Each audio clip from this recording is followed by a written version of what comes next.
everybody.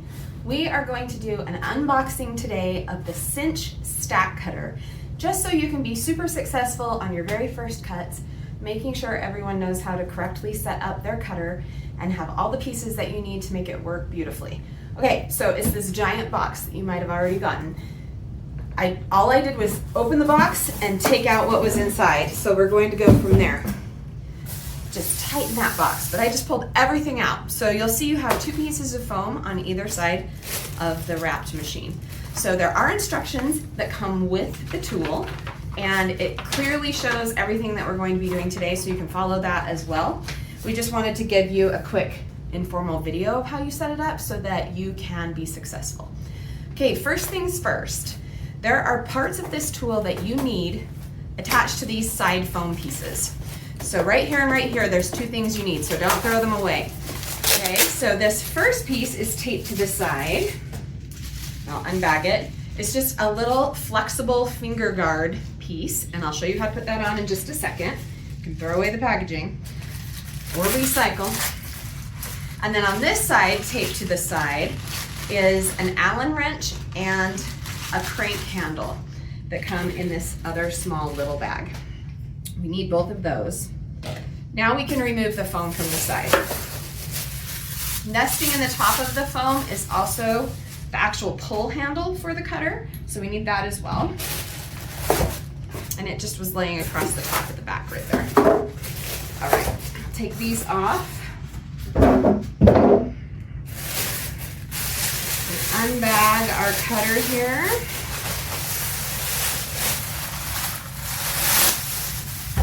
Okay, we don't need this bag either. Okay, so now you can see this cutter here, and there's a few things we need to add. So first of all, we need to add our pull handle. We can do that now, you can do it right before you cut. It's very simple. All it does is slide on. So there's nothing that really attaches it. There is a rubber seal at the base here. Kind of show you this way. And it just slides right down over the top of that seal. That's it. Okay, super easy. Now you can raise and lower your blade with that handle. Okay. The next handle goes right here on the end, and it is the crank handle that was on the side of the foam. The screw for it already comes in place here where the handle goes. So the first thing we need to do is find some scissors. There's a little small zip tie that's holding everything in place here. So just get some scissors and snip that zip tie and take it off. Then you have your Allen wrench that came with your machine. It was in the same bag as the crank handle. Just twist to the left to release the screw from its place. There's also a little washer, hang on to that. Then we'll just take our crank handle and line up the groove in the crank handle. I don't know if you can see that on video very well. There's a little notch on the inner circle of the crank handle, and then there's a little raised area on the peg that it goes on. So you just line those two pieces up, put it into place. Oh, let me try one more time. There we go. Slides on until it's pretty much flush with the machine. Then we need our screw and our washer again. So on the end of the handle, there's a little hole there. I'll just put the washer in first and followed by the screw. Twist it a couple times to get it started so it holds in place. Now I've got my screw, my washer in my crank handle, and I'm just turning to the right, and I just hold on to it with my hand and give it a little tighten at the end there to make sure it's in there tight. Okay, last thing we need to attach, this finger guard.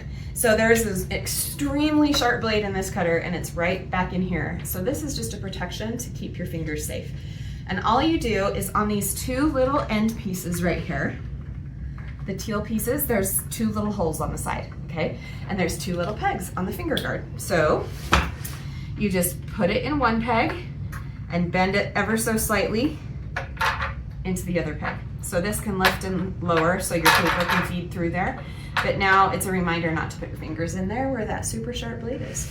And now our stack cutter is ready to use. So we'll get on to some tips and tricks in just a second. Hi, now that your Cinch Stack Cutter is all set up and ready to cut, we wanted to cover some tips and tricks that will help you have successful cutting every time. Okay, the first thing is that I like to talk about is the settings on the deck of the cutter right here. So there is an awesome grid that's a ruler line, and it comes all the way up and up onto this top part, which is a placement bar to help you place your pages square. And I love that this has the measurement here as well. So this little guide right here helps you to get accurate cuts every time. The tendency is to want to put your paper in and then slide this over, but we found in our use of this tool that if we line up our guide first and slide our paper up against it, we get more accurate cuts. Since this guide has a little wiggle room when it's loose, right? Because it's only anchored here at the top. There's nothing anchoring it at the bottom. So if you slide it over, I have just a stack of copy paper here that we're going to cut today, just to show you some tips with.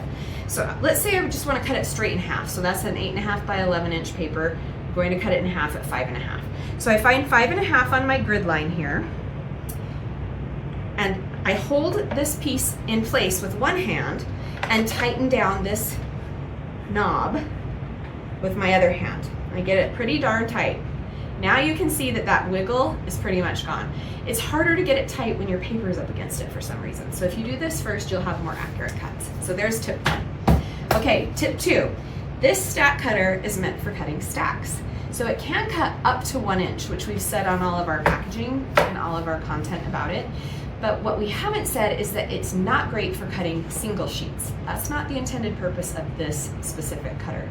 This one is a stack cutter. It's for cutting bulk, right? A big stack of paper. So you're not going to want to try to cut 1 or 2 pieces of paper in this cutter. That's just not its intended use. We did a comparison video recently where we compared the stack cutter to a trim and scoreboard, also to a guillotine trimmer.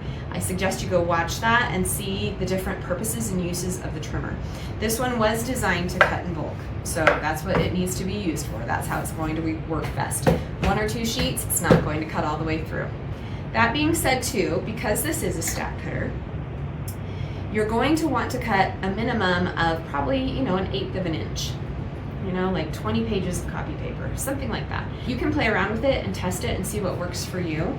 But if it's less than that, you really should maybe grab your guillotine trimmer or your trim and scoreboard. Okay.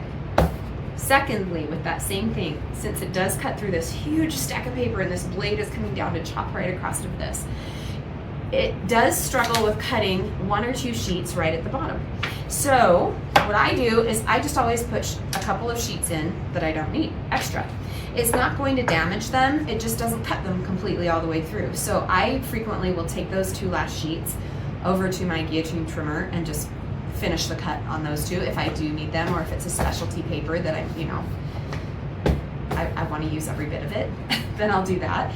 Otherwise, you can continue to use those sheets as what we call dummy sheets. So a dummy sheet or a scrap sheet, something that can go at the bottom of your stack, just 1 or 2 pages of it should be perfect, that you don't care if it doesn't cut through that all the way, because it might miss just the very end of that last little bit of cut. This little red lever right here is a safety latch. That keeps you from accidentally, or kids or anybody else, from accidentally pulling down this really sharp blade and somebody getting hurt. So anytime you're moving your handle here to raise and lower your blade, you will need to press down on that lever. It's just, it's easy to hold it down. And then you can see I can lift my lever. Again, now it's going to lock in place. So you have to hold that down to pull the handle down, okay? See? Okay, so now it can't come down without that being pressed.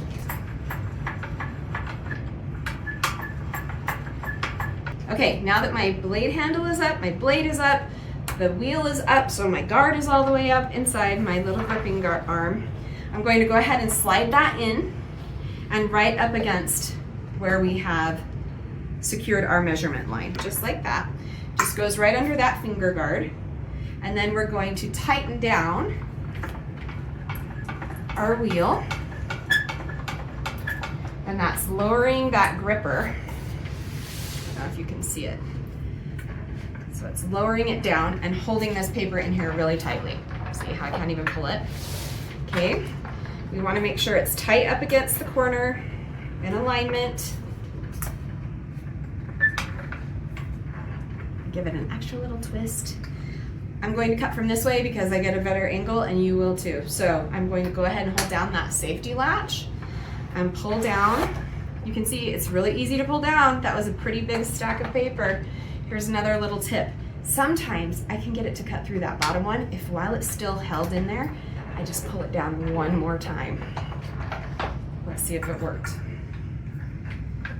There's also these arrow guides right here that tell you which way to turn your crank handle to raise and lower. So open and closed. Perfectly cut through. Look, we didn't even need a dummy sheet that time. So there's 2 tips for getting clean cuts all the way through your stack, and they're the same size, perfectly cut at 5.5 inches. Okay, there we go. Printer paper down. Now that same concept works with just regular print paper, with different thicknesses of cardstock, with pattern paper. Just try to keep it between, 1/8 of an inch and an inch tall. An exception to that may be really sturdy paper, like chipboard. Okay, so this is 4 sheets of 2mm chipboard, and that's the most we could cut of the 2mm chipboard with this tool. But it works just the same way, okay? So I'm just going to leave my arm at that same place, just for an example. Slide in my chipboard, and I'll turn around so you can see. So it's sharp up against this. Now if I wanted to move this, I could. In fact, let's do that, just to show you how to place it again. This is 12-inch chipboard. Let's move it over to 6 and cut this just exactly in half. Okay, so I'm moving this over, getting it in place, holding it with one hand, straight on the line of the ruler, all the way down, and tightening that side. Now I can press a little thicker, so I can press my chipboard up against that corner right there, okay? Then we're going to go ahead and close this handle so it gets a good grip on it. Okay, I'll try cutting from this side this time so you can see. Okay, and right up, let's do one more little cut just to get that last little corner. Open up your reel. And you've got a perfect cut through all of that chipboard. It's pretty awesome. I'm going to lock my handle down again. Okay, so those are our main top tips for being successful with the Cinch Stack Cutter. I hope it helps you. Try the dummy sheet, try an extra little pull on the handle. Make sure you're setting this measurement first and getting it really tight before you press your paper up against it. I think you're going to love this machine. It's so great for bulk cutting, and if you have any questions, please drop them below and we'll make sure to try to answer them for you. Thanks so much. Have a great day.